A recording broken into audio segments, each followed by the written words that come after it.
নমস্কাৰ, মই আজি আপোনালোকলৈ আনিছোঁ এটা বিশেষ ধৰণৰ ট্ৰিক, যিটোৰ দ্বাৰা আপুনি হয়তো ভাবি আছে যে কেনেকৈ ফ্লাইট মোড বা এয়াৰপ্লেনত থকাৰ পিছত নেট, হোৱাটছআপ, ফেচবুক ইত্যাদি কেনেকৈ চলাব পাৰিব।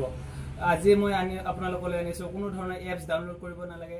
আহক এতিয়া আপোনালোকে এতিয়া চাওক, মই দেখাই দি আছোঁ এই ফেচবুক কেনেকৈ অন কৰিব পাৰি। এয়া বৰ্তমান মোৰ ডাটা অন হৈ আছে আৰু কানেকশ্যন পাই আছে, মোৰ ফ্লাইট মোড অফ হৈ আছে। মই এতিয়া আৰু হোৱাটছআপো দেখাই দি আছোঁ আপোনালোকক, হোৱাটছআপ আৰু প্লে ষ্ট'ৰ দেখাই দি আছোঁ। এই প্লে ষ্ট'ৰ অন হৈছে। তাৰপিছত এতিয়া মই অফ কৰি দিম, ফ্লাইট মোড অন কৰিম।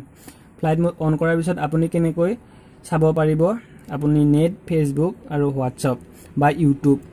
তেনেহ'লে আহক, এতিয়া আপুনি ডাইল পেডত যাব লাগিব। প্ৰথমতে ডাইল পেডত যাই আপুনি ***463#* মাৰিব লাগিব।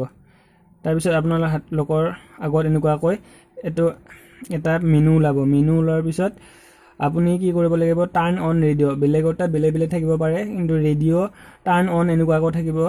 আৰু তাৰপিছত আপুনি টাৰ্ণ অন ৰেডিঅ' কৰিব। টাৰ্ণ অন ৰেডিঅ' কৰাৰ পিছত আপুনি এতিয়া চাব পাৰিব ফেচবুক আৰু হোৱাটছআপ।